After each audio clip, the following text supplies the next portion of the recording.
Hello everyone, welcome back to Parcham. MCQ series में next topic हमारा है light wave and sound wave. हम जानेंगे आज कि लाइट वेव के कौन कौन से फैक्टर्स होते हैं, किन किन बातों पे हमारी लाइट वेव डिपेंड करती है, उनकी स्पीड किन बातों पे निर्भर करती है, वो सारी चीज़ों को आज हम जानेंगे। उसके अलावा सेम साउंड वेव के बारे में भी जानेंगे हम, इंफ्रासोनिक साउंड क्या होते हैं, अल्ट्रासोनिक साउंड क्या होते हैं और साउंड की स्पीड किन किन पैरामीटर्स पर डिपेंड करती है। साथ ही साथ दो क्वेश्चन हैं जो कि न्यूमेरिकल फॉर्म में है, उनको भी हम देखेंगे। उस तरीके के क्वेश्चन एग्जाम में प्रीवियसली देखे गए हैं, तो वो भी आपको सीखने को मिलेगा। वीडियो के लास्ट में क्वेश्चन ऑफ द डे होगा जिसका आंसर आपको कमेंट सेक्शन में देना है। तो काफ़ी इंटरेस्टिंग और काफ़ी यूजफुल टॉपिक है। इनफैक्ट अगर आप अभी एमपीपीएससी फॉरेस्ट का मेंस का पेपर उठाएंगे ना, तो भी आपको साइंस का इस लाइट वेव से क्वेश्चन आपको डेफिनेटली देखने को मिला होगा या मिलेगा। ठीक है, तो आइए हम सेशन की शुरुआत करते हैं। आप कॉपी पेन लेके बैठ जाइएगा, इंपॉर्टेंट पॉइंट्स को लिखते जाइएगा। अदरवाइज पीडीएफ तो अवेलेबल हो ही जाएगा हमारी वेबसाइट पे, आप वहां से देख सकते हैं। सो फटाफट लिंक को शेयर कर देंगे। ठीक है, चलो स्टार्ट करते हैं light wave and sound wave के बारे में। सुनने में तो दोनों क्या है, तरंगे हैं। तो दोनों की दोनों क्या है, तरंगे हैं, वेव्स हैं, है ना। जब भी किसी वेव की बात आती है तो आपके दिमाग में एक डायग्राम अपने आप बन जाता है। वो इस तरीके का डायग्राम होता है कि नहीं होता है, ये इसी को आप वेव मानते हो। तो बिल्कुल दो प्रकार की यहाँ पे हमारे पास वेव्स हैं। एक होती है मैकेनिकल वेव और दूसरी होती है इलेक्ट्रोमैग्नेटिक वेव। मतलब एक होती है यांत्रिक तरंगें और एक होती है विद्युत चुंबकीय तरंगें। जो विद्युत चुंबकीय तरंगें मतलब इलेक्ट्रोमैग्नेटिक वेव्स होती हैं, इनको चलने के लिए ना किसी भी मीडियम की जरूरत नहीं होती। मीडियम का मतलब हो गया कि ना ही एयर की जरूरत है, ना ही लिक्विड की जरूरत है, ना ही सॉलिड की जरूरत है। मतलब ये वैक्यूम में भी ट्रेवल कर सकती है। जैसे कि सूरज की रोशनी जो है वो पृथ्वी पर आती है, और सूरज की रोशनी जब पृथ्वी पे आती है तो वो स्पेस से भी गुजरती है, और वहां पर तो कोई मीडियम नहीं है, हवा नहीं है, वो तो वैक्यूम है। लेकिन वहां से भी लाइट वेव जो है वो ट्रेवल करके हमारी अर्थ पर आ जाती है। तो ऐसी तरंगें जिनको चलने के लिए किसी मीडियम की जरूरत नहीं होती, वैक्यूम में भी ट्रेवल कर सकती हैं, वो इलेक्ट्रोमैग्नेटिक वेव या विद्युत चुंबकीय तरंगें कहलाती, जैसे कि हमारी लाइट वेव। तो लाइट वेव हमारी क्या हो गई, इलेक्ट्रोमैग्नेटिक वेव हो गई है। और लाइट वेव जो होती है वो ट्रांसवर्स वेव होती है। ट्रांसवर्स वेव का अगर हिंदी में अर्थ देखें तो अनुप्रस्थ तरंग है। अनुप्रस्थ तरंग, ट्रांसवर्स वेव जो होती है वो हमारी लाइट वेव होती है। वहीं अगर हम अपनी मैकेनिकल वेव मतलब यांत्रिक तरंगों के बारे में बात करते हैं, तो इन्हें चलने के लिए किसी ना किसी मीडियम की जरूरत डेफिनेटली होती है। मतलब वैक्यूम में ट्रेवल नहीं कर सकती हैं, किसी मीडियम, चाहे वो सॉलिड हो, लिक्विड हो या गैस हो, तो उसमें ट्रेवल कर सकती है। जैसे कि आप बोलते हैं, तो आप जब बोलते हैं तो आपकी वोकल कॉर्ड में वाइब्रेशन होता है, और उस वाइब्रेशन से साउंड प्रोड्यूस होता है। और हमारे एटमॉस्फेयर में क्या है, हवा है, और उसी हवा के माध्यम से जो साउंड वेव होती है वो ट्रेवल करके दूसरे व्यक्ति के कानों तक पहुंचती है, जिससे आपकी आवाज दूसरे पर्सन को सुनाई देती है। लेकिन वहीं अगर दो पर्सन जो है वो चंद्रमा पे खड़े होकर बातें कर रहे हैं, तो दोनों व्यक्ति आपस में बात नहीं कर पाएंगे। क्यों? क्योंकि वहां पर वैक्यूम है, वहां पर एटमॉस्फेयर नहीं है। तो ऐसी वेव्स जिनको चलने के लिए किसी माध्यम की जरूरत होती है वो साउंड वेव या मैकेनिकल वेव कहलाती हैं। और एग्जाम्पल हो जाएगा साउंड वेव, सिस्मिक वेव, है ना, वाटर वेव। ये सभी आपकी जो है वो यांत्रिक तरंगे मतलब मैकेनिकल वेव है। और दूसरे शब्दों में इनको हम लॉन्गिट्यूडनल वेव कहते हैं। लॉन्गिट्यूडनल वेव को अगर हिंदी में हम देखें तो इसे हम अनुदैर्ध्य तरंगे कहेंगे। बात क्लियर हो गई? ये बेसिक कुछ बात थी। आइए अब हम आगे सेशन को स्टार्ट करते हैं। यहाँ पे बिल्कुल डिफरेंस लिखा हुआ है कि साउंड वेव और लाइट वेव में क्या डिफरेंस होते हैं। तो जब आप फ्री हो तो इसको स्क्रीनशॉट ले लीजिएगा और एक बार पढ़ लीजिएगा, ठीक है ना। चलो स्टार्ट करते हैं हम। पहला question, why light is said to be have a dual nature. हम क्यों कहते हैं कि लाइट की प्रकृति जो है वो दोहरी प्रकृति होती है, डुअल नेचर का होता है लाइट। रीजन इज दैट कि लाइट वेव जो है वो पार्टिकल्स के फॉर्म में और वेव्स के फॉर्म में, दोनों फॉर्म में ट्रेवल कर सकती हैं। मतलब जो हमारी लाइट वेव्स होती हैं वो कणों के माध्यम से और तरंगों के माध्यम से, दोनों माध्यम से गति कर सकती हैं, ट्रेवल कर सकती हैं, इसलिए इसे हम डुअल नेचर कहते हैं। तो सही आंसर क्या हो जाएगा कि हम लाइट वेव को डुअल नेचर का क्यों कहते हैं। हम लाइट वेव को डुअल नेचर का इसलिए कहते हैं क्योंकि ये वेव और पार्टिकल्स दोनों के फॉर्म में ट्रेवल कर सकती हैं। Option A is the right answer. अगर हम लाइट के बारे में बात करें तो लाइट, जैसा कि आपने देख लिया, इलेक्ट्रोमैग्नेटिक वेव्स होती हैं, वैक्यूम में ट्रेवल कर सकती हैं। और जो लाइट वेव होती है ना वो आपकी ट्रांसवर्स वेव होती हैं। इनकी स्पीड 3 × 10⁸ मीटर पर सेकेंड होती है। और हम जो है जिन्हें देख सकते हैं हम, वो आपकी विजिबल लाइट या आपका दृश्य प्रकाश होता है जिसे आप देख सकते हैं।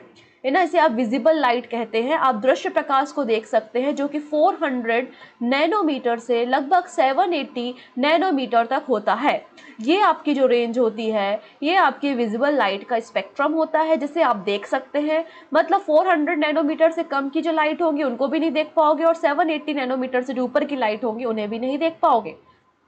क्लियर है। और इसी विजिबल लाइट जो होती है इसमें आपके 7 कलर होते हैं, 7 कलर्स होते हैं। ये वही कलर है जो आपके इंद्रधनुष में होते हैं, जिसको आप वैजानी हापी नाला भी कहते हो, बिवग्योर के नाम से जानते हो।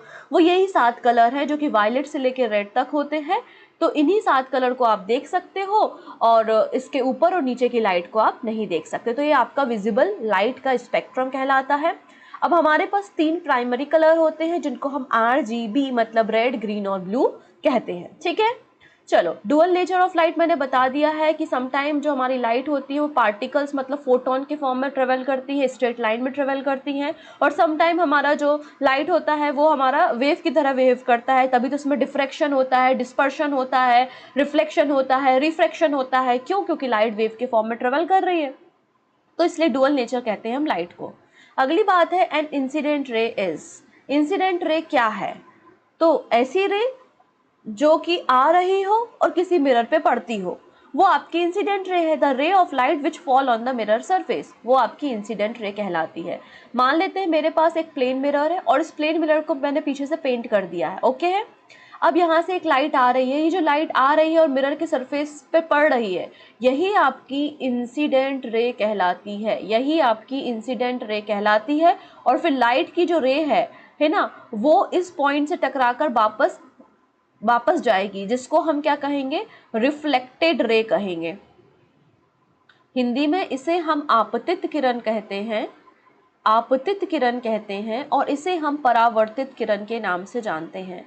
ठीक है, और जिस पॉइंट पे ये दोनों टकराते हैं, इंसिडेंट रे आई टकराई और उसी पॉइंट से रिफ्लेक्टेड रे वापस गई, तो ये जो पॉइंट है इसको हम पॉइंट ऑफ इंसिडेंट कहते हैं। क्या कहते हैं इसे? हम पॉइंट ऑफ इंसिडेंट कहते हैं, इंसिडेंस कहते हैं, या इसे हम हिंदी में आपतन बिंदु कहते हैं। बात क्लियर हो गई। इसी आपतन बिंदु से 90 डिग्री पे एक लाइन खींच दी जाती है जिसको हम नॉर्मल कहते हैं, नॉर्मल हिंदी में जिसे हम अभिलंब कहते हैं। बात क्लियर। चलो दूसरा क्वेश्चन देखते हैं हम। Which statement is correct about the law of reflection? Reflection मतलब परावर्तन की घटना जो है उससे कौन सा यहाँ पे जो रूल है वो रिलेट करता है या सही है? The incident ray, normal ray and reflected ray all lie in the same plane. तो बिल्कुल अभी हमने देखा ये हमारा प्लेन था, इसमें ही आपको इंसिडेंट रे दिख रही थी, इसी पे आपको रिफ्लेक्टेड रे दिख रही थी, और इसी से आपने 90 डिग्री पे नॉर्मल खींचा था। तो बिल्कुल सही बात है, एक ही प्लेन पे इंसिडेंट रे, नॉर्मल रे और रिफ्लेक्टेड रे होते हैं। अगला है the angle of incident is always equal to angle of reflection. बिल्कुल सही बात है, ये होता है I जिसको एंगल ऑफ इंसिडेंट कहते हैं, और ये होता है R जिसको एंगल ऑफ रिफ्लेक्शन कहते हैं। तो याद रखिएगा हमेशा I is equal to R होता है। मतलब अगर ये 60 डिग्री है तो ये भी 60 डिग्री होगा, ये 40 है तो ये 40 होगा। एंगल ऑफ इंसिडेंट और एंगल ऑफ रिफ्लेक्शन बराबर होते हैं। तो पहले 2 स्टेटमेंट तो करेक्ट हो गए। अगला है the angle of incident is equal to angle form by the normal ray. तो ये बात गलत है। एंगल ऑफ इंसिडेंट और नॉर्मल का एंगल सेम नहीं होता। नॉर्मल का एंगल तो हमेशा 90 डिग्री प्लेन से के रिस्पेक्ट में होता है, लेकिन एंगल ऑफ इंसिडेंट जरूरी नहीं है ना कि 90 डिग्री हो, कुछ भी हो सकता है। ठीक है, तो इसलिए थर्ड स्टेटमेंट तो गलत हो जाएगा। The angle of reflection is equal to 90 degree. Angle of reflection क्या 90 डिग्री होता है? नहीं, जरूरी नहीं है। तो ये बात भी बिल्कुल गलत है। तो बिल्कुल कौन से स्टेटमेंट सही हो जाएंगे? केवल पहला और दूसरा स्टेटमेंट यहाँ पे सही हो जाएंगे। बात समझ में आ रही है? इंसिडेंट रे, रिफ्लेक्टेड रे, फिर यहाँ पे normal, angle of incident, angle of reflection. Clear? तो इस डायग्राम से और अच्छे से चीजें क्लियर हो गई होंगी। एंगल ऑफ इंसिडेंट और एंगल ऑफ रिफ्लेक्शन हमेशा बराबर होते हैं। ठीक है। The image form on the cinema screen is example of. Movies देखने जाते होगे, मूवीज में आपको पिक्चर दिखाई देती है, उसमें जो कैरेक्टर दिखाई देते हैं वो सारे के सारे कैसे दिखाई देते हैं? सीधे दिखाई देते हैं। और सीधी इमेज कैसी होती है आपकी? सीधी इमेज है। ठीक है, आपको सीधे पर्सन्स दिखाई देते हैं, और ये जो प्रोजेक्टर के ज़रिए स्क्रीन पे आपको इमेज दिखाई देती है। तो ये सारी इमेज कैसी होती है? रियल इमेज होती है। कैसी इमेज होती हैं? ये सारी रियल इमेज होती हैं। तो image formed on the cinema screen is an a real image. Option number A बिल्कुल करेक्ट हो जाएगा। नेक्स्ट बात करते हैं, in a visible spectrum the colour having the shortest wavelength is. अभी मैंने आपको विजिबल स्पेक्ट्रम के बारे में बताया था। मैंने बताया था 400 नैनोमीटर से लेके 780 नैनोमीटर तक की लाइट को आप देख सकते हो, जिसे हम विजिबल लाइट कहते हैं। और ये विजिबल लाइट जो होती है ये 7 कलर से मिलके बनी होती है। ऐसा मैं नहीं कह रही हूँ, ऐसा न्यूटन साहब ने हमें बताया था। और ये कलर क्या होते हैं? विवग्योर होते हैं, बैगनी से लेके लाल रंग तक के होते हैं, ठीक है ना। इसके ऊपर की जो लाइट होती है वी के ऊपर, ये होती है यूवी लाइट, जिसे हम अल्ट्रा वायलेट लाइट कहते हैं, जिसे हम नहीं देख सकते।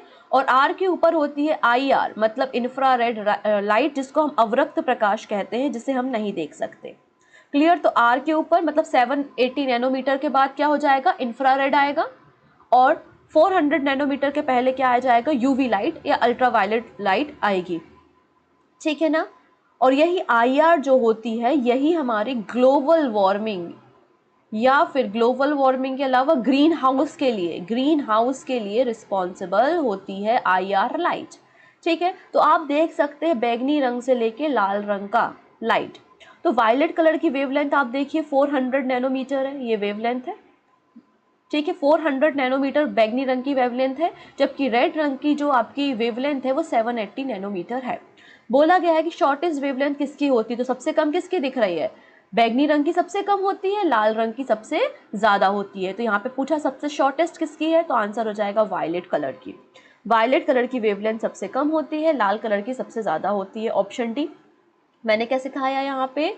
ये हो गया आपका 400 नैनोमीटर, ये हो गया आपका 700 नैनोमीटर, ये हो गया आपका वायलेट कलर, ये हो गया आपका रेड कलर, ठीक है ना। तो रेड कलर की वेवलेंथ सबसे ज़्यादा है, और वायलेट रंग की जो वेवलेंथ है वो सबसे कम है। और याद रखेंगे आप लोग कि वेवलेंथ जो होती है वो रेसिप्रोकल होती है फ्रीक्वेंसी के, ठीक है ना। मतलब वायलेट कलर की फ्रीक्वेंसी ज़्यादा होगी और लाल रंग की फ्रीक्वेंसी क्या होगी? कम होगी। क्लियर है? तो ये भी आप याद रखेंगे। नेक्स्ट यहाँ पे स्पेक्ट्रम ऑफ विजिबल लाइट कह लेते हैं। तो स्पेक्ट्रम आपको दिख रहा है, ये बैगनी रंग से लेके लाल रंग तक का स्पेक्ट्रम विजिबल स्पेक्ट्रम है। बैगनी से नीचे जाओगे तो अल्ट्रा वायलेट, फिर एक्सरे और गामा रेज देखने को मिलेंगी। फिर आप रेड के ऊपर जाओगे तो इंफ्रारेड, रेडियो वेव्स, ये सारी चीज़ें आपको देखने को मिलेंगी, ठीक है ना। रेड कलर की जो लाइट है वो आपको सनसेट और सनराइज के समय देखने को मिलती है। वाइट कलर का स्काई आपको आफ्टरनून में देखने को मिलता है। अदरवाइज हमारा जो स्काई होता है वो ब्लू कलर का होता है, और हमारे स्काई का ब्लू कलर का होना ये आपका स्कैटरिंग ऑफ लाइट कहलाता है। स्कैटरिंग ऑफ लाइट का फैलाव, ठीक है ना। स्कैटरिंग ऑफ लाइट जो है वो ब्लू कलर के मतलब हमारा आसमान नीले रंग का दिखाई देना, आपको समुद्र का पानी नीला दिखाई देना, ये सभी जो घटनाएं होती हैं वो स्कैटरिंग ऑफ लाइट कलर की कहलाती हैं। और रेड कलर के बारे में जैसे कि मैंने आपको बताया कि रेड कलर जो होता है इसकी वेवलेंथ ज़्यादा होती है ना। वेवलेंथ ज़्यादा होने के कारण ये लंबी दूरी तक ट्रेवल कर सकता है, मतलब दूर से ही आप लाल रंग को देख सकते हो। यही कारण है कि डेंजर सिग्नल्स को बनाने के लिए हम रेड कलर का यूज़ करते हैं, ठीक है।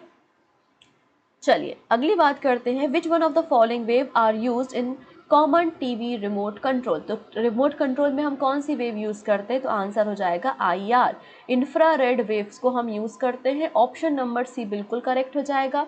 रेडार में हम रेडियो वेव्स का यूज़ करते हैं, रेडियो वेव्स का यूज़ करते हैं। और सोनार में हम अल्ट्रासोनिक वेव्स का यूज़ करते हैं, ठीक है। तो इसको भी याद रखिएगा, रेडियो वेव्स का यूज़ हम रडार में करते हैं, जबकि अल्ट्रासोनिक वेव का यूज़ हम सोनार में करते हैं, सोनोग्राफी में करते हैं। और इंफ्रारेड वेव्स का यूज़ हम टीवी रिमोट कंट्रोल में या ऑटोमेटिक जो हमारे मॉल्स वगैरह में आपने देखे होंगे दरवाजे होते हैं ऑटोमेटिकली खुल जाते हैं बंद हो जाते हैं, उनमें भी आप IR का या इंफ्रारेड वेव्स का यूज़ कर रहे होते हैं। तो ऑप्शन सी बिल्कुल करेक्ट हो जाएगा।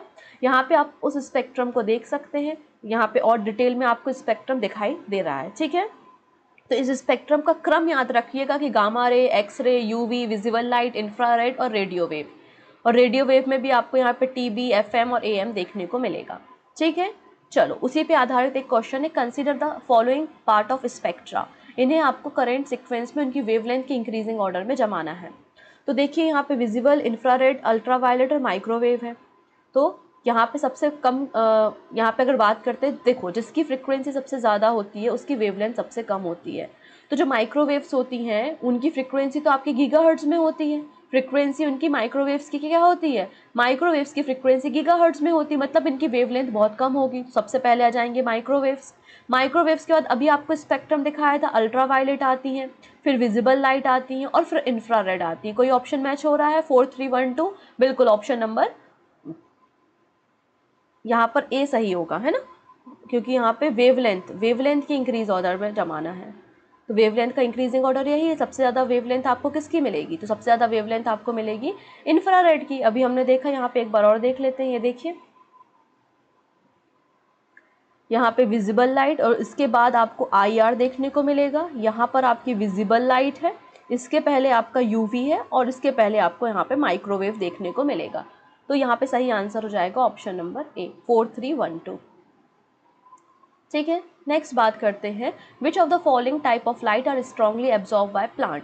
अब प्लांट फोटोसिंथेसिस करते हैं और फोटोसिंथेसिस करने के लिए जो 7 कलर का स्पेक्ट्रम है लाइट का, उनमें से कुछ लाइट्स को एब्जॉर्ब करते हैं और कुछ लाइट को वो रिफ्लेक्ट करते हैं। जनरली जो प्लांट्स की पत्तियां होती हैं हरे रंग की होती हैं और उनमें मैग्नीशियम पाया जाता है, जो कि फोटोसिंथेसिस करने में प्लांट की मदद करती हैं। ठीक है, अब यहाँ पर जो ग्रीन कलर, प्लांट्स की पत्तियों का हरा कलर जो है हरा दिखाई देता है, ग्रीन, क्योंकि वो ग्रीन लाइट को रिफ्लेक्ट करती है, ग्रीन लाइट को वो रिफ्लेक्ट करती है। लेकिन यहाँ पे पूछा गया कि कौन सी लाइट को एब्जॉर्ब करती है, तो मैं आपको बता दूं कि मॉर्निंग के समय जब लाल कलर का प्रकाश आपको दिखाई देता है सनराइज के समय, तो उस रेड कलर के लाइट पे फोटोसिंथेसिस सबसे ज़्यादा होता है।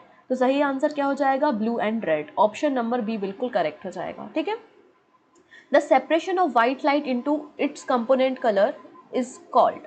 अब सफ़ेद कलर की लाइट, आपने बचपन में एक एक्सपेरिमेंट देखा होगा, किया होगा कि एक वाइट कलर की लाइट है, उसको एक प्रिज्म में से आप पास कराते हैं तो वो लाइट आपके 7 कलर्स में डिवाइड हो जाती है। इसको क्या कहते हैं? तो इस घटना को हम डिस्पर्शन ऑफ लाइट कहते हैं। विवर्तन की घटना डिस्पर्शन ऑफ लाइट कहलाता है। तो सही आंसर हो जाएगा option number A, dispersion of light.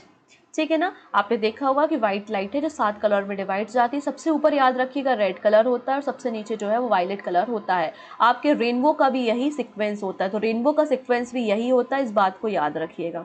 ठीक है, नेक्स्ट है, why do some automobile have additional yellow headlights. तो हमारे ऑटोमोबाइल्स में, गाड़ियों में येलो हेडलाइट्स का यूज़ क्यों किया जाता है?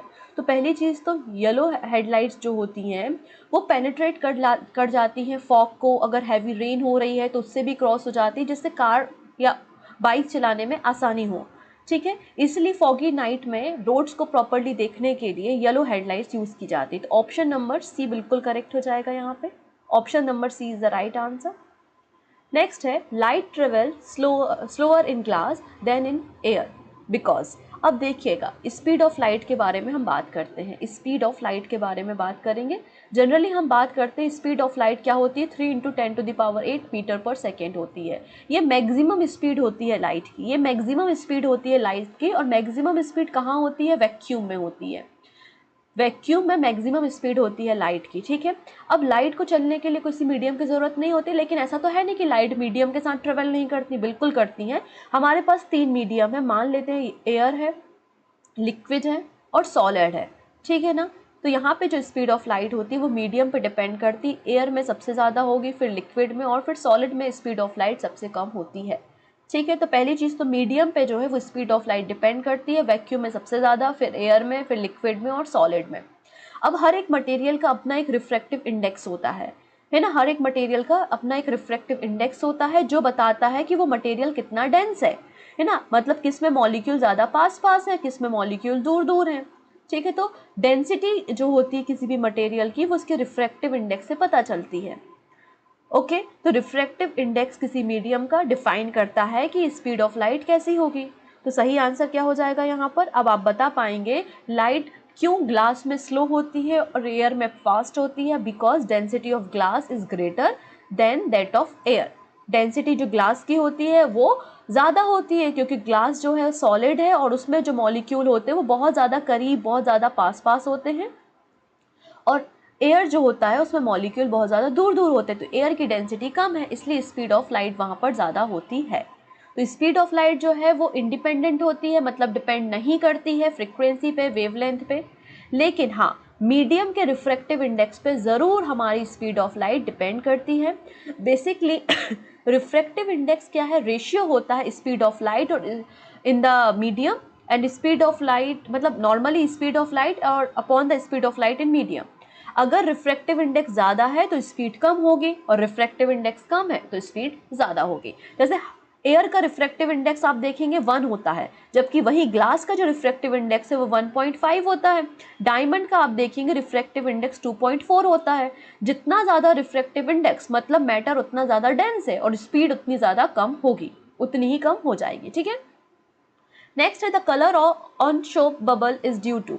अब आप लोगों ने जो साबुन के बुलबुले देखे होंगे, वो जब हवा में घूमते हैं तो आपको बहुत कलरफुल दिखाई देते हैं, अलग अलग कलर, लेकिन आप उन कलर्स को आइडेंटिफाई नहीं कर सकते कि ये ब्लैक है, ये रेड है, ये ग्रीन है। बस आपको एक मल्टीपल कलर आपको दिखाई देते हैं साबुन के बुलबुले में।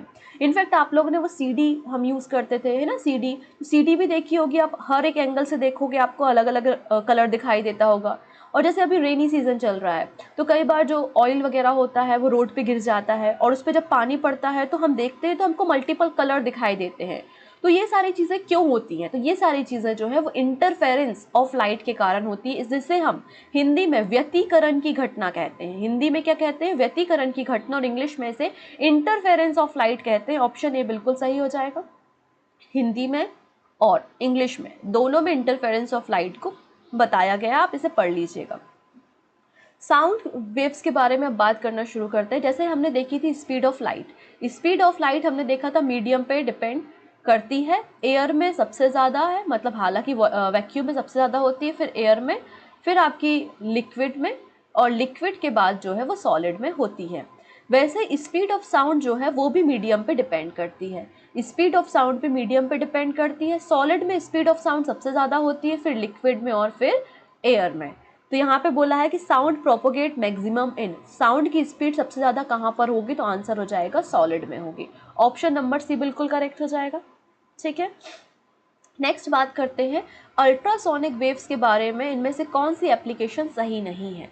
अब देखिएगा यहाँ पर जो हम और आप जो साउंड को सुनते हैं, हमारे कानों की भी एक कैपेसिटी है ना। हम जिस रेंज के साउंड को सुनते हैं वो 20 हर्ट्ज से लेके 20 किलो हर्ट्ज तक के साउंड को हम सुन सकते हैं, जिन्हें हम ऑडिबल साउंड कहते हैं, जिसे हम आप सुन सकते हैं। अगर साउंड वेव की फ्रीक्वेंसी 20 हर्ट्ज से कम है, 20 हर्ट्ज से कम है, तो इन्हें हम इंफ्रासोनिक साउंड कहते हैं। इन्हें हम क्या कहते हैं, इंफ्रासोनिक साउंड कहते हैं, जिसे हम नहीं सुन सकते। लेकिन हाँ, बहुत सारे एनिमल्स जो है वो इंफ्रासोनिक साउंड को सुन सकते हैं। वैसे ही 20 किलो हर्ट्ज के ऊपर के जो साउंड होते हैं उन्हें भी हम नहीं सुन सकते, और उन्हें हम अल्ट्रासोनिक साउंड कहते हैं, अल्ट्रासोनिक साउंड कहते हैं, ठीक है। इन्हें भी ह्यूमन नहीं सुन सकते, लेकिन हाँ बैट, चमगादड़ वगैरह कई सारे एनिमल जो है वो अल्ट्रासोनिक साउंड को सुन सकते हैं। तो हम केवल एक रेंज तक के साउंड को सुन सकते हैं, जिसे हम ऑडिबल साउंड कहते हैं, 20 हर्ट्ज से लेकर 20 किलो हर्ट्ज तक, ठीक है। अब यहाँ पे अल्ट्रासोनिक साउंड के बारे में बात हो रही है, मतलब जिनकी फ्रीक्वेंसी 20 किलो हर्ट्ज के ऊपर है। आप ऐसा भी तो कह सकते हो कि अल्ट्रासोनिक साउंड जो होते हैं उनकी फ्रीक्वेंसी ज़्यादा होती है। अच्छा, फ्रीक्वेंसी ज़्यादा है इसका क्या मतलब होता है कि एनर्जी ज़्यादा है। फ्रीक्वेंसी ज़्यादा का मतलब होता है कि एनर्जी ज़्यादा है। चलो अब इनके एप्लीकेशन को अब हम समझ पाएंगे। सबसे पहला लिखा है कि अल्ट्रासोनिक साउंड वेव्स का यूज़ हम समुद्र की गहराई को नापने के लिए करते हैं। तो बिल्कुल हम सोनार वगैरह में भी अल्ट्रासोनिक साउंड का यूज़ करते हैं, और समुद्र की गहराई को मापने के लिए भी अल्ट्रासोनिक साउंड का यूज़ करते हैं। अगला लिखा है कि जो लिक्विड है उसमें से बैक्टीरिया उसको मारने के लिए हम अल्ट्रासोनिक साउंड यूज़ करते हैं। बिल्कुल सही बात है, इनमें फ्रिक्वेंसी ज़्यादा है, एनर्जी ज़्यादा है, तो ये पानी के बैक्टीरिया को मार सकती है। तो लिक्विड के बैक्टीरिया को मारने के लिए अल्ट्रासोनिक साउंड यूज़ होता है, बिल्कुल सही बात है। अल्ट्रासोनोग्राफी में अल्ट्रासोनिक साउंड यूज़ होता है, ये बात भी सही है।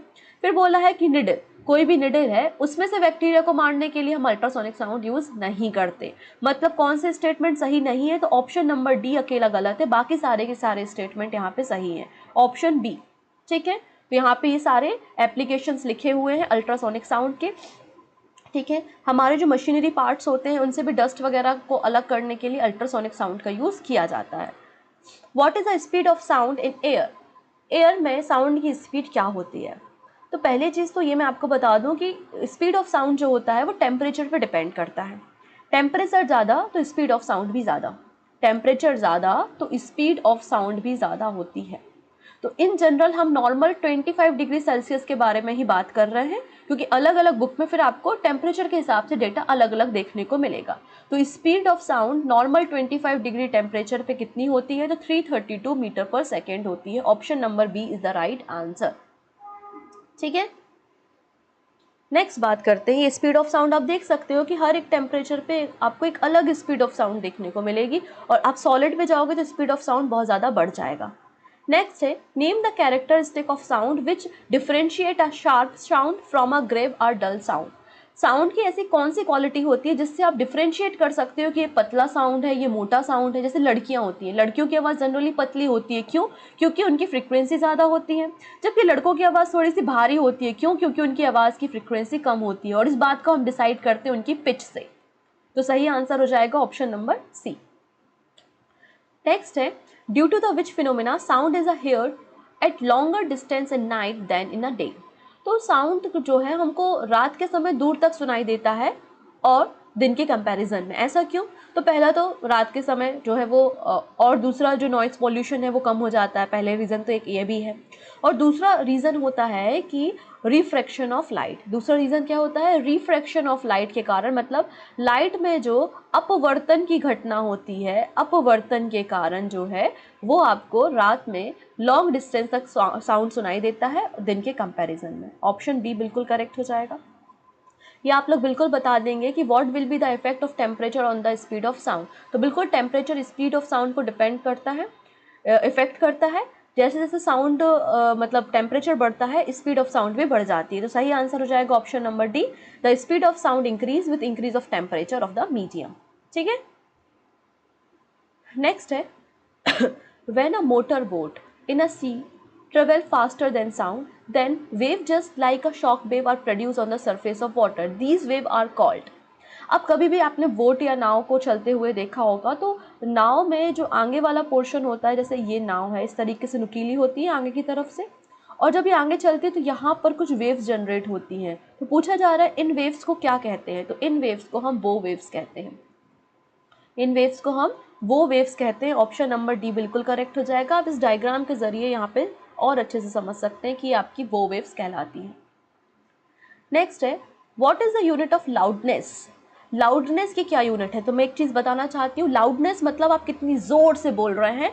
तो लाउडनेस जो होता है वो हमारी एम्पलीट्यूड पे डिपेंड करता है। किस पे? एम्पलीट्यूड पे डिपेंड करता है। एम्पलीट्यूड ज़्यादा मतलब लाउडनेस ज़्यादा, और एम्पलीट्यूड कम मतलब लाउडनेस कम। देखो, अब बड़ा सा सेमिनार हॉल है और उसमें कोई व्यक्ति है, स्पीच दे रहा है, और 100 बच्चे बैठे हुए हैं। पीछे तक आवाज़ जाने के लिए आप क्या करते हो? जनरली माइक यूज़ करते हो, और माइक में एम्पलीफायर होता है, और एम्पलीफायर बेसिकली क्या करता है? इस एम्पलीट्यूड को इंक्रीज़ कर देता है। तो यहाँ पे जो लाउडनेस होती है ना, वो एम्पलीट्यूड पे निर्भर करती है।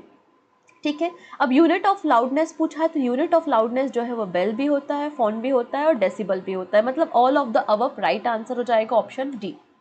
ठीक है, तो यहाँ पे बोला है कि loudness which depend on the intensity of sound, इसकी यूनिट जो है वो बेल भी होती है, इसकी यूनिट जो है वो डेसिबल भी होती है, और डेसिबल जो है which is the 1/10 of bel, और लाउडनेस की एक यूनिट फोन भी होती है। ठीक है, नेक्स्ट है, which of the following statement is are correct about the longitudinal mechanical wave? कौन सा स्टेटमेंट या साउंड वेव के रिस्पेक्ट में सही है? बोला जा रहा है कि 20 हर्ट्ज से लेके 20 किलो हर्ट्ज तक की वेव ऑडिबल साउंड कहलाती है। अगला स्टेटमेंट है, अगर लेस देन 20 हर्ट्ज जाओगे तो इन्हें इंफ्रासोनिक साउंड कहते हैं। अगला स्टेटमेंट है कि अगर आप ग्रेटर देन 20,000 हर्ट्ज जाते हो तो इसे अल्ट्रासोनिक साउंड कहते हैं। कौन सा स्टेटमेंट सही है? तो अभी मैंने बताया था तीनों के तीनों स्टेटमेंट बिल्कुल सही है, ऑप्शन डी। ठीक है ना, ये हो गया आपका ऑडिबल साउंड, ये इंफ्रासोनिक, और ये आपका अल्ट्रासोनिक साउंड होता है। ठीक है, अब यहाँ पे आप देख सकते हैं ऑडिबल साउंड को तो नॉर्मल हम सभी लोग सुन सकते हैं। इंफ्रासोनिक साउंड जो होते हैं उनको एलिफेंट वगैरह सुन सकते हैं। जो बड़े सोर्सेज होते हैं ना, उनसे इंफ्रासोनिक साउंड प्रोड्यूस होता है, जैसे कि वॉल्केनो एरप्शन हो रहा है, अर्थक्वेक आ रहा है, तो उनसे आपके इंफ्रासोनिक साउंड प्रोड्यूस होते हैं। अल्ट्रासोनिक साउंड जो है वो डॉग, कैट, बैट, ये सभी चीज़ें जो हैं एनिमल्स अल्ट्रासोनिक साउंड को सुन सकते हैं। और बैट एक ऐसा एनिमल है, बैट एक ऐसा एनिमल है जो अल्ट्रासोनिक साउंड को सुन भी सकता है और प्रोड्यूस भी करता है, ठीक है। नेक्स्ट है, which of the following is a property of radar. Radar, radio detection and ranging. Radar में कौन सी प्रॉपर्टी यूज होती है? तो रेडार जो है वो डिटेक्ट और लोकेट करने का काम करता है एरोप्लेन वगैरह की पोजीशन। तो ऑप्शन नंबर डी बिल्कुल सही हो जाएगा यहाँ पे। इस क्वेश्चन को समझिएगा, अच्छा क्वेश्चन है। Lightning can be seen and the movement when it occur. अच्छा, आप लोग ने हमेशा बिजली को चमकते हुए देखा होगा, बिजली चमकना और फिर साउंड, बादल गरजना, है ना, या उसकी आवाज़ आना, तो कुछ सेकंड का अंतर होता है। क्यों? क्योंकि स्पीड ऑफ लाइट ज़्यादा होती है as comparison to speed of sound. तो यहाँ पे पहेली ने ऑब्जर्व किया कि लाइटनिंग इन हर एरिया, ठीक है, she here the sound after a 5 second.